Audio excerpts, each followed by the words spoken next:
The fire crackles softly, a living thing breathing heat into the cold night air, sparks rising like lost souls toward a sky thick with stars. Around the circle of light, the forest waits, tall and endless, its silence heavy enough to press against the chest. Campfires have always been places of comfort, places where stories feel safe because the flames stand guard. But the truth is, campfires are also where fear feels closest, where the darkness listens, and where stories born from real terror refuse to stay buried. Tonight, these are not tales meant only to scare you. These are true campfire horror stories, passed down through shaken voices and restless nights. Stories that carry lessons, etched in fear, survival, and faith. Because sometimes the moments that terrify us the most are the ones that shape us into something stronger, wiser, and more awake to life. The first story happened years ago in the dense wilderness of the Pacific Northwest.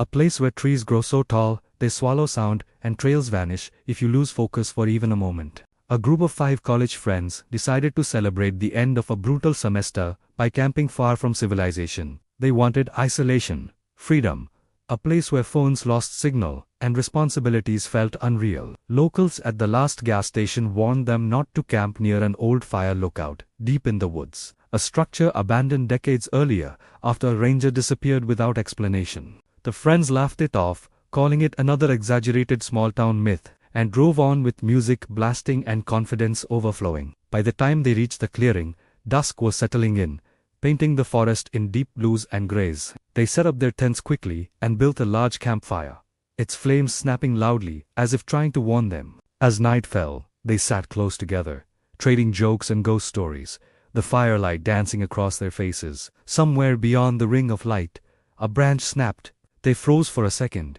then laughed it off as an animal. Minutes later, they heard footsteps, not hurried, not careless, but slow and deliberate, pacing just outside the fire's reach. One of them stood up and shouted, expecting a response, a laugh, maybe another camper playing a prank.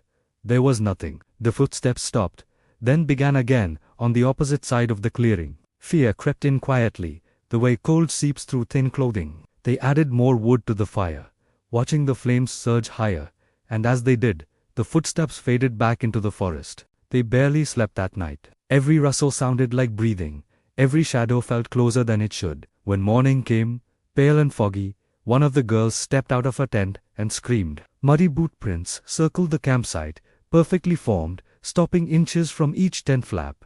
No tracks led away. No one ever came forward. Rangers found nothing. The friends packed up in silence and left, but none of them ever forgot the feeling of being watched, of realizing how small their fire truly was against the dark. That night taught them a lesson fear carved deeply into their bones. Arrogance invites danger, and the unknown does not need to show its face to be powerful. The second story comes from the mountains of northern Pakistan, where the air grows thin and cold, and silence stretches so wide it feels sacred. In a remote village near a high mountain pass, elders warn travelers about something they call the silent guest. They say it appears only at night, never speaks, and never leaves tracks. Campers tell stories of waking to dead fires and missing supplies, of an unbearable sense of being stared at from inches away. Most people listen. One man did not. He was a trader, proud of his strength and experience, convinced fear was for the weak. He laughed at the warnings and decided to camp alone near the pass to save time. That night, the wind howled like a living thing, rattling his tent and pulling at his thoughts. He fed the fire constantly, determined to keep it alive. Sometime before dawn, he woke to silence, so complete it rang in his ears. The fire was gone, not burned out, but gone, as if scooped away. His supplies were missing. The darkness felt thick, pressing against his skin. He said later that he felt something close, so close he could sense its presence without seeing it. Panic finally shattered his confidence. He ran. At sunrise, villagers found him miles away, barefoot, bleeding, whispering prayers over and over as if they were the only thing holding his mind together. He survived, but the mountains took something from him that night.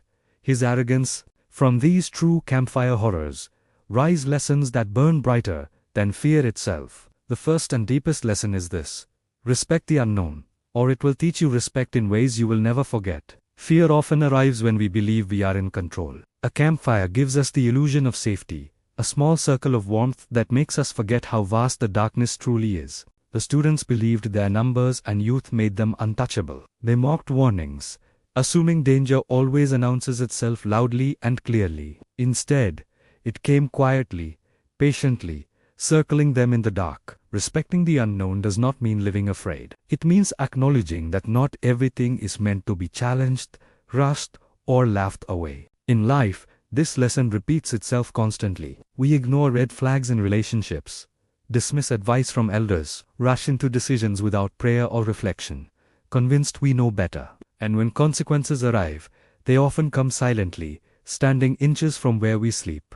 The unknown is not always evil, but it is always powerful. Those students survived because they stayed still, because something deep inside told them not to provoke what they could not see. They kept the fire alive. In the same way, when life surrounds us with uncertainty, staying grounded in humility, patience, and faith can save us. The darkness does not need to attack to win. Sometimes it simply waits for arrogance to turn into vulnerability. Respect creates awareness, and awareness creates survival. Another lesson burns through these stories. Courage is not screaming into the dark, but staying calm when fear wants control. Real terror tests the mind before it tests the body. Panic makes people run blindly, make mistakes, abandon wisdom. The campers who survived did so because they resisted the urge to chase fear into the forest. Courage showed itself in silence, in restraint, in choosing not to let terror make decisions. In life, fear will try to take control during loss, failure, and uncertainty. Courage is the quiet strength that says, breathe, think, trust. These stories also remind us to listen to warnings passed through generations.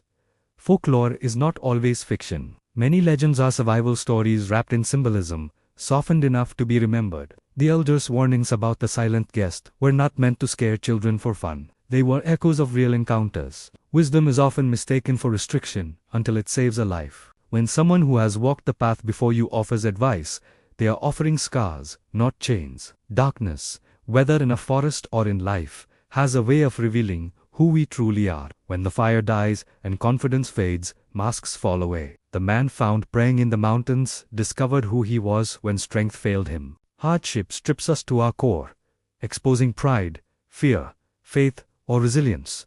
Darkness does not change us, it reveals us, and what it reveals can either break us or rebuild us. Faith becomes strongest when logic ends. In both stories, prayer and instinct became anchors. When explanations disappear, when answers cannot be found, belief steps forward. It does not erase fear, but it gives it meaning. Faith whispers that survival is not always about understanding, but about trusting something greater than yourself.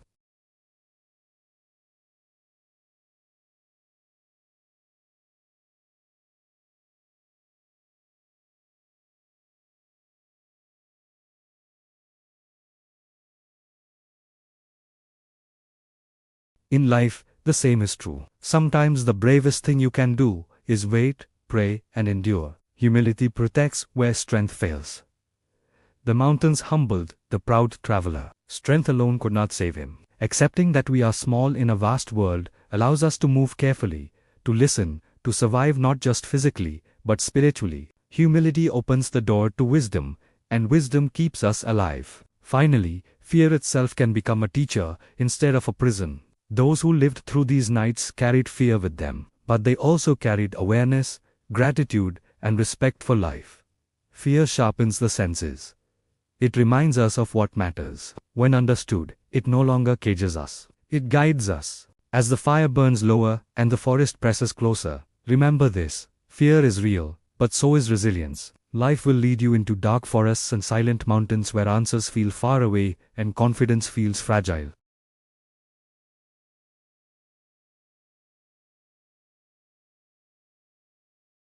May courage rise in your chest when fear whispers lies. May patience guard your steps when darkness surrounds you, and may God protect you in seen and unseen ways.